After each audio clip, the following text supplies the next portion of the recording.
For decades, FEMA has stood as America's frontline defense against the devastating impacts of natural disasters, hurricanes, wildfires, floods, and more. The agency's mission has always been twofold: to provide rapid, life-saving response in the aftermath of catastrophe, and to help communities prepare, plan, and build resilience long before disaster strikes. Across the country, FEMA has worked hand-in-hand with local leaders and volunteers, running preparedness drills, distributing emergency supplies, and educating residents on how to stay safe. These efforts have saved countless lives and reduced the toll of disasters. Investing in stronger infrastructure, like reinforced bridges, flood barriers, and upgraded power grids, has been a cornerstone of national security, ensuring that communities can withstand and recover from whatever nature throws their way. But now a fundamental shift is underway, one that could reshape the nation's approach to disaster management for years to come. Under the Trump administration, FEMA's focus is moving away from proactive preparedness and mitigation, and instead concentrating almost exclusively on responding after disaster has already struck. Programs that once aimed to prevent future devastation, like community education, infrastructure upgrades, and emergency stockpiles, are not just being reduced, but in many cases, dismantled entirely. The administration's rationale centers on cost-cutting, arguing that eliminating what's deemed wasteful spending will save taxpayer dollars. But critics warn that these cuts may prove far more costly in the long run. President Trump, alongside Homeland Security Secretary Kristi Noem, has made it clear: the federal government expects states to take on much greater responsibility for their own disaster management, shifting the burden away from Washington. This marks a high-stakes gamble, one that prioritizes short-term budget savings over the proven benefits of long-term investment in resilience and prevention. For many communities, the stakes could not be higher. As the nation braces for what experts predict will be an unusually active hurricane season, the decision to weaken our national shield against disaster could not come at a more dangerous or uncertain time. The storm clouds, both literal and figurative, are gathering, and the consequences of this shift in FEMA's mission may soon be put to the ultimate test. In 2025, the Trump administration moved quickly to slash FEMA's Hazard Mitigation Grant Program, the main source of funds for states to rebuild smarter after disasters. The decision was announced with little warning, sending shockwaves through state and local governments that had come to rely on these grants to prepare for the next big storm, wildfire, or flood. For decades, the program had helped communities not just recover, but build back stronger, making neighborhoods safer and more resilient in the face of growing climate threats. These grants, once a routine part of recovery, were abruptly halted. State emergency managers, already stretched thin, suddenly found themselves scrambling to fill the gap, unsure how to move forward with critical projects that had been years in the making. The White House claimed states were sitting on unused funds, ignoring the complex, slow-moving nature of major infrastructure projects. In reality, many of these projects require years of planning, permitting, and coordination before a single shovel hits the ground. The policy didn't just delay future grants, it clawed back billions already promised through the BRIC program. Local officials watched as funding for flood barriers, fire breaks, and stormwater upgrades vanished overnight, leaving communities exposed. Only projects already under construction kept their funding, the rest lost out. Dozens of planned improvements were shelved, and contractors were forced to walk away from sites that had just begun to take shape. Nearly $900 million was returned to the Treasury, and $3.6 billion was shifted from mitigation to disaster response. Instead of investing in prevention, the focus turned to reacting after disaster strikes, often at a much higher cost, both in dollars and in lives. The message was clear: the federal government is stepping back, shifting the risk and cost of future disasters onto states and local communities.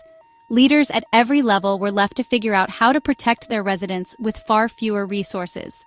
For many, especially those with limited resources, this is a problem they can't solve alone. Small towns and rural areas, already struggling to recover from past disasters, now face an even steeper uphill battle.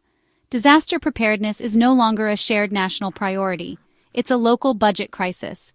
Communities must now make impossible choices between funding schools, repairing roads, or preparing for the next emergency. The consequences will be felt when the next disaster inevitably strikes, leaving the most vulnerable at even greater risk and testing the resilience of communities across the country. The impact of these policy changes hit home in June 2025. After a brutal spring of storms and wildfires, 4 heartland states, Iowa, Mississippi, Missouri, and Oklahoma, expected federal mitigation funds after disaster declarations. Instead, FEMA denied their requests, breaking with decades of precedent. State officials were left scrambling, forced to protect vulnerable communities without federal support. These grants fund tornado-safe rooms, flood-proofing, and critical infrastructure, life-saving measures, not luxuries. Missouri appealed the decision. Others searched for ways to fill the financial gap. For these states, the denial of aid is more than a budget setback. It's a betrayal that leaves millions more vulnerable. The new policy's real-world consequences are immediate and severe. The cancellation of BRIC grants in April 2025 devastated small, rural, and low-income communities. These towns, lacking the resources to fund major projects, relied on federal partnerships to protect against repeated disasters. When funding vanished, so did their hopes for safer futures. Projects to replace failing sewage systems, relocate families from floodplains, and protect against wildfires were abruptly halted. The result, a two-tiered system where wealthier communities can protect themselves while poorer ones are left exposed. This cycle of disaster and poverty deepens, locking vulnerable towns into repeated destruction and decline.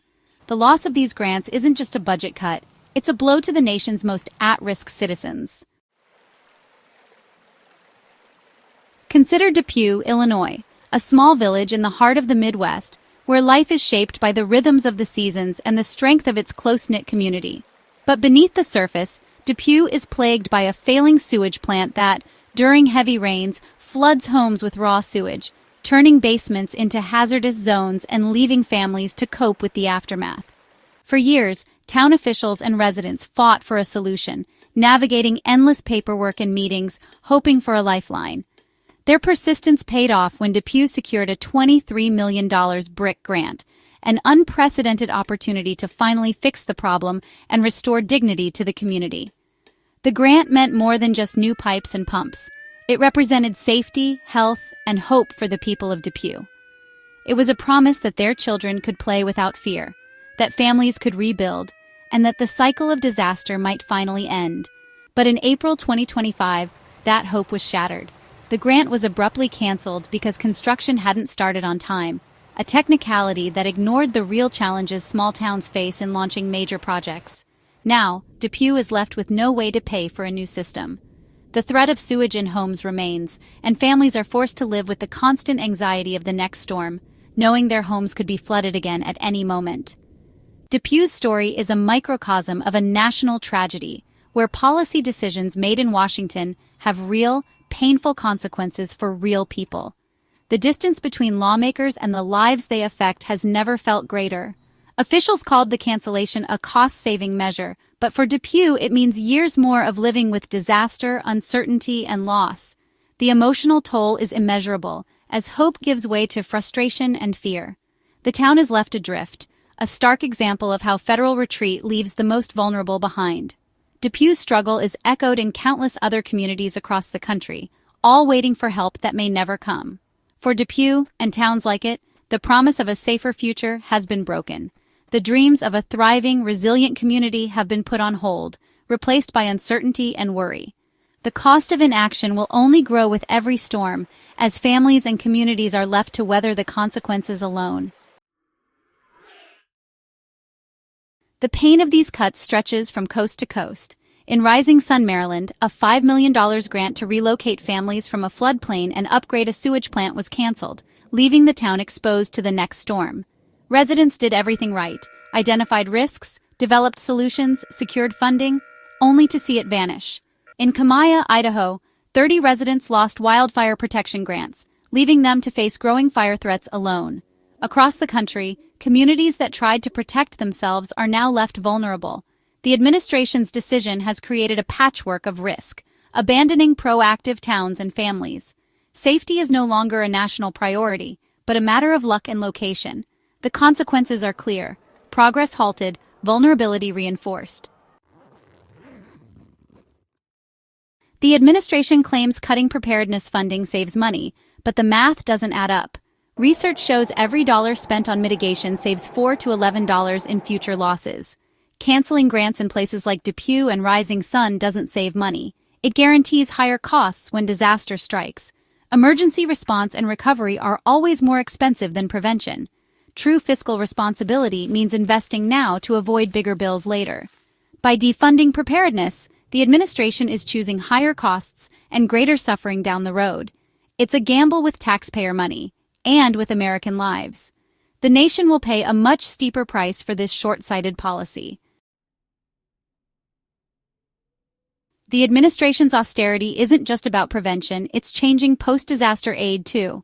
After Hurricane Helene devastated North Carolina in 2024, the state requested full federal coverage for cleanup, as allowed under previous policy for severe disasters.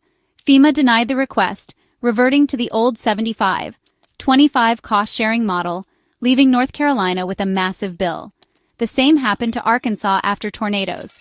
The pattern is clear. States can no longer count on robust federal support, even after catastrophic events. The federal government is cutting funds on both the front and back ends of disaster management. States are left with more risk and fewer resources. The safety net is shrinking, just as disasters grow more severe. The cumulative effect of these decisions is a dangerously weakened national disaster defense. As climate change fuels more frequent and intense storms, FEMA is being hollowed out at the worst possible time. Internal reviews warn the agency isn't ready for the coming hurricane season, citing staff shortages and poor coordination. NOAA predicts an above-normal season, but our defenses are down. Wealthier communities may cope, but poorer rural areas are left exposed. The denial of aid and canceled grants ensure that disaster risk is now a matter of zip code. This is a profound abdication of federal responsibility. Disasters don't respect state lines. A strong nation requires a strong federal partnership. By dismantling that partnership, the administration is gambling with American lives, leaving us all bracing for impact with a hollowed-out shield.